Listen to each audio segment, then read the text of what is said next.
Everybody ready? Let's talk about.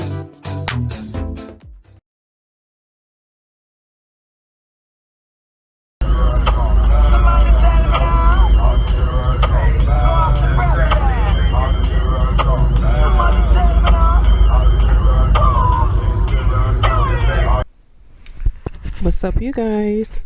I am back. So, I wanted to come on here today to talk about some stuff that's going on in the news. And when I hear these things, it just make me wonder, has the world gone mad? I mean, people are just losing their minds left and right. I want y'all to take a look at a couple of these articles that I wanted to share with y'all. And y'all tell me if these people have not went and lost their minds. Okay, so this one I'm gonna have to read to y'all.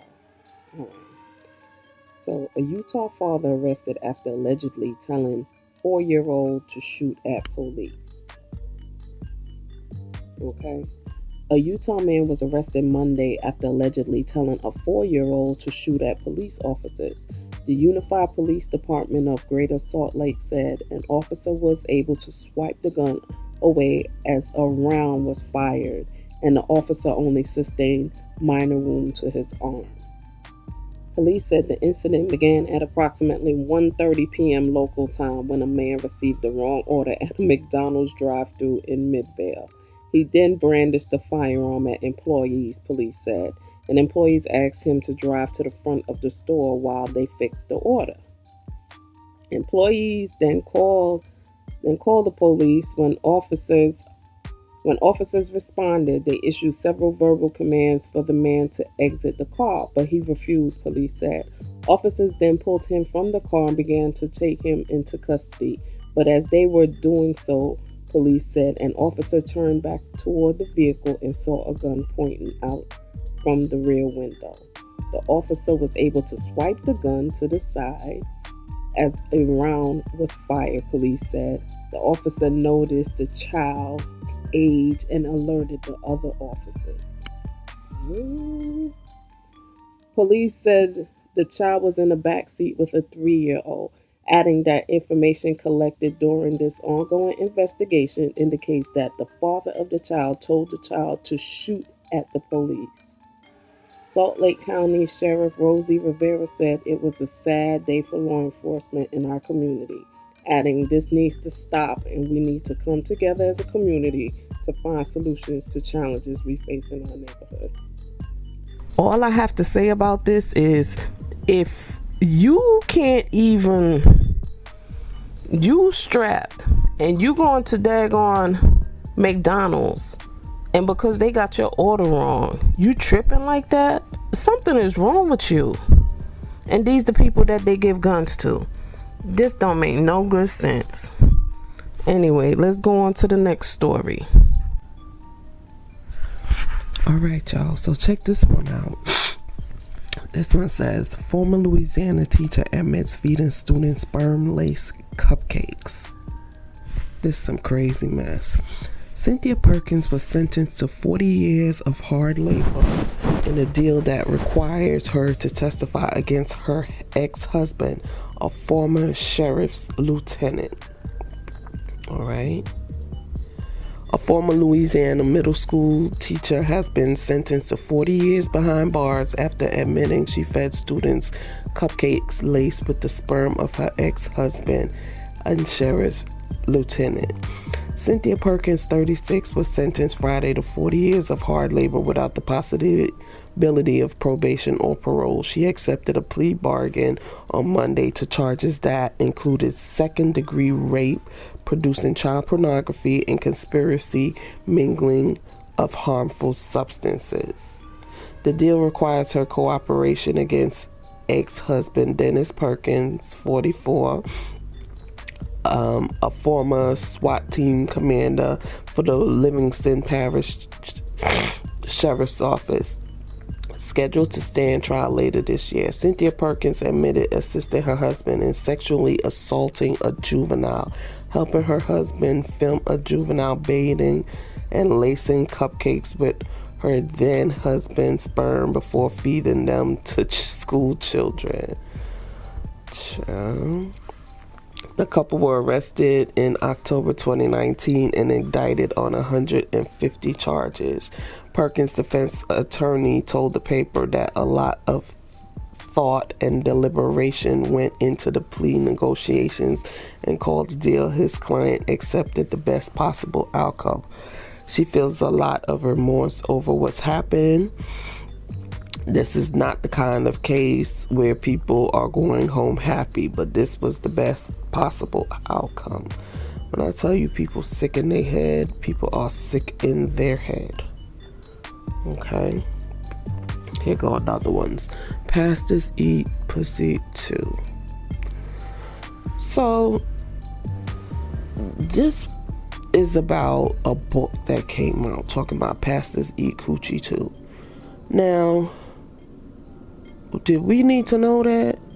I think we already knew they do, but why they advertising it? So let me give y'all a little prefix on the book.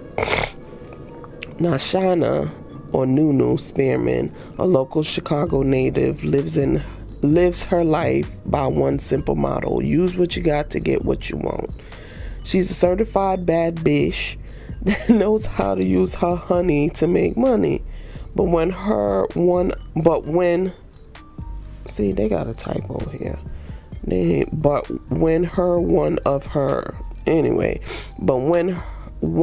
her many honey money making plans falls through, she suddenly finds herself having to live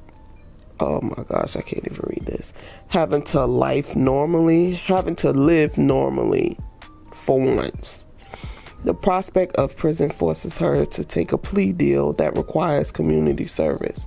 That's how she ends up in the company of a popular South Side of Chicago pastor who is also running for mayor of the city.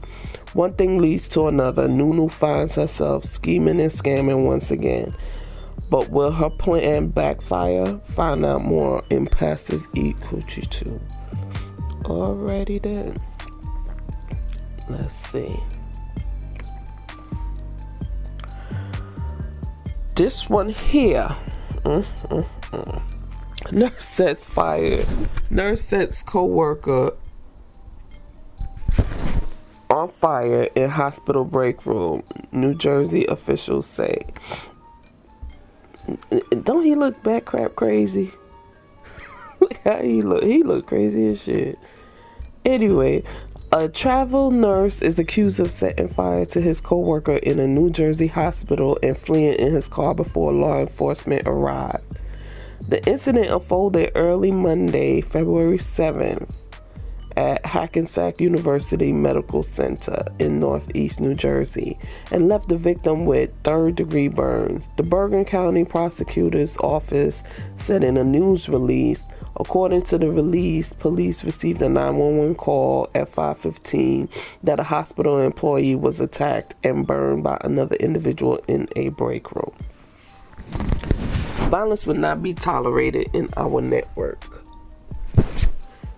Hackensack Health said in a statement, "Our doctors, nurses, and teams are true heroes and deserve our respect. The safety of our patients and our team members in Hackensack Meridian Health's highest priority." The victim, a 54-year-old woman whose job titles was not released, had third-degree burns on her upper body and hands and was treated in the emergency room at Hackensack Center before being transferred to another medical facility. The prosecutor's office said she also had a cut on her hand that required stitches. There were no witnesses to the incident, and police have no motive for the attack at this time. What in the... That kind of sounds fishy to me. That nobody witnessed, nobody don't know nothing. I don't know. Okay.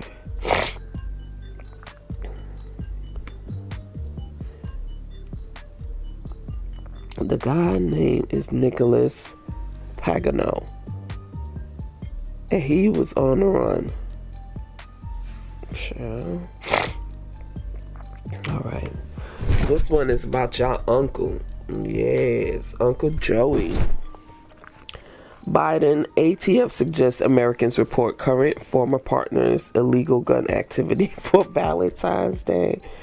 Oh, Biden wants y'all to be snitches for free. President Biden, ATF suggested that Americans report their current and former partners' alleged illegal gun activity to the agency as a fun Valentine's Day activity. The ATF posted the tweet Monday morning as Americans began their celebration of the Day of Love. Valentine's Day can still be fun even if you broke up, the agency wrote on Twitter. Do you have any information about a former or current partner involved in illegal gun activity? Let us know and we will make sure it's a Valentine's Day to remember, the tweet continued. A spokesperson for the ATF told Fox News Digital in a Monday email that the fight to protect the public from firearm-related violence is not just up to law enforcement. It's a partnership between our communities and law enforcement. I get it. Partnership. You see what they did there? We look to those who live within the communities we protect to provide law enforcement with real-time intelligence as to violent offenders. Like many law enforcement agencies, our tip lines enable citizens to report suspicious activities generally or to provide information about particular crimes. Yeah, so Biden and them want y'all to be snitching on folks. Okay, y'all better be careful. Y'all might get in some trouble. Okay. Police. New York man attacks MTA bus driver with tree branch. This is not funny, but it's kind of funny. Just the title alone. A New York City man is the target of a search for reportedly attacking an MTA bus driver with a tree branch on Wednesday. Police report that the female bus driver was struck in the arm after a 39-year-old man exited the bus, grabbed the tree branch, re-entered, and proceeded with his attack on the MTA driver's right arm. He fled the scene after throwing a tree branch at her. NYPD described the suspect as a particularly bald male between the ages of 30 and 40 with black and white facial hair. The driver was not treated for any injuries. MTA released a statement calling the act unprovoked and unacceptable according to the New York Post.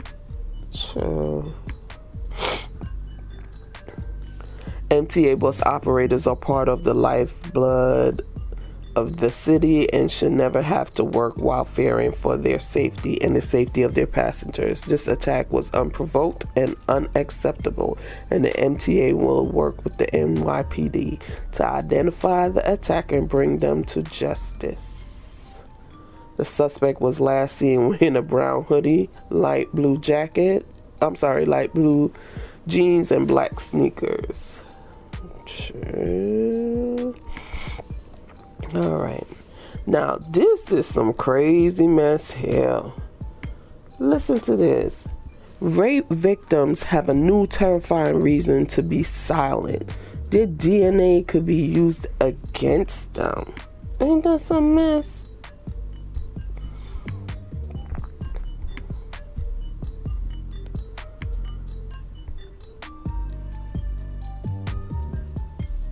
As if there weren't enough reasons to not come forward after a rape, sexual assault victims in California have a new reason. Their DNA is being used against them in later crime investigations.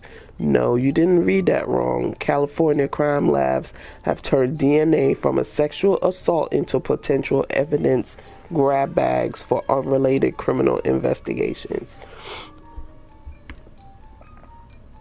Now, you gotta subscribe to read the rest. But anyway, so basically, if somebody's been raped and they go in to get, the rape kit and get swabbed and so forth, they keep your DNA and hold it there in case you commit a crime later, or if you committed a crime before, then they come back and get you. So you don't have any kind of wins. This, man. Yeah, better be. So you damned if you do, you damned if you don't, huh? All right. This for y'all hungry people out there. Is eating people a solution to world hunger? The science behind Soylent Green. Soylent Green. Soylent Green imagines a dystopia nightmare version of 2022 in which overpopulation and climate disaster have made the earth nearly unlivable. Resource and housing shortages have exacerbated class stratification, with the wealthy living in lush, reinforced homes while the rest of the population is scrounging for scraps just to survive. With not enough to eat, half of the world's population is sustained only by a staple food source created and sold by the Soylent Corporation. It comes in various colors, the best of which is titular Soylent Green. I don't know what that is. The company builds their new green variety as more nutritious, having been manufactured from ocean plankton.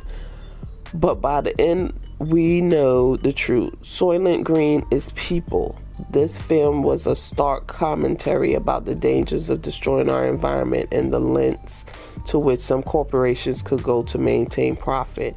Now that we're actually in 2022, the world has seen an increase in novelty foods, including one supposed meal replacement shake named after the famed movie. The question now is, could we really make Soylent, and would we want to? So, we got cannibals as it is. Some people, they just kill people and then they eat them. So don't nothing go past me here.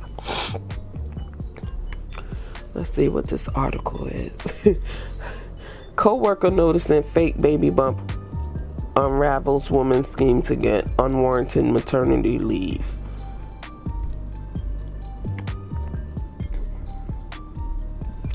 Warren Folsom, who was a director of external affairs for the state of Georgia, faces criminal charges for allegedly faking multiple pregnancies for paid time off.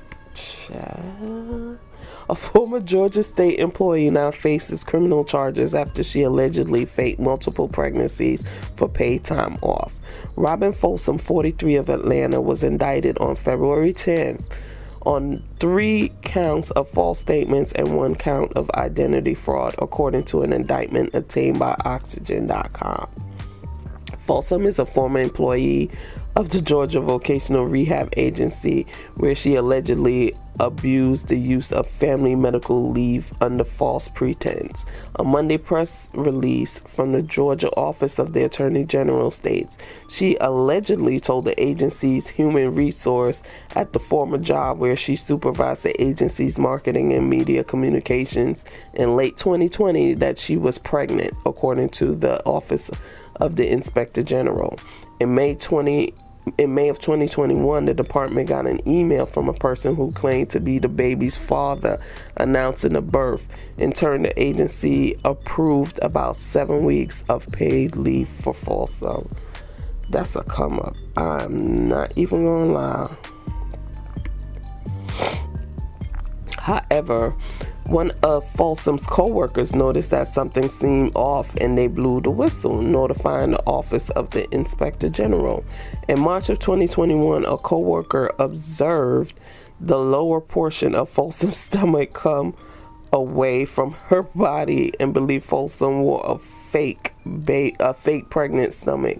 A press release from the Inspector General states, in addition, Folsom allegedly sent pictures of her new baby to various GVRA employees. However, the pictures appear to be inconsistent and depicted children with varying skin tones. A later review of medical and insurance records found no sign that Folsom had ever had a child. She had earlier reported the birth of a child in July 2020 and had also claimed she was pregnant in August 2021. Folsom resigned in October of 2021, not long after being interviewed by the state investigators at her role of Director of External Affairs. She made $100,000 a year, according to WSB-TV. It's not clear if she has an attorney. She faces up to 10 years behind bars for identity fraud and up to 5 years in prison for each charge of making false statements. Well, now she getting all the time off she want. But that's a sweet little come up. 7 weeks of paid leave, child. All right, what's this one about? Okay, we did that one. Okay, so I found one more for y'all. Woman smeared in the face with human feces on New York City subway platform. New York, y'all gotta get it together. Look at him. Then look at her. A woman had human feces smeared on her face as she waited for the train at a New York City subway platform during rush hour. Police are looking for the man who they say attacked a woman, 43, as she was sitting on a bench at the East 241st Street subway station in the Bronx on Monday, February 21st. Video shared by the New York City Police Department shows the man holding what appears to be a black plastic bag approach the woman and throw the bag into the front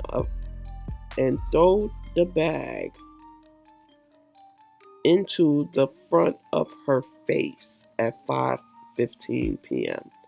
Into the front of her face. Okay. In the footage, the unidentified man appears to push the bag into her face. When she buckles forward, he continued to put the bag on the back of her head, then walked away. Police are asking for help identifying the man behind the incident. The attack took place just 3 days before another woman was viciously kicked down the steps and hit in the head with a hammer several times at the Queens Plaza subway station.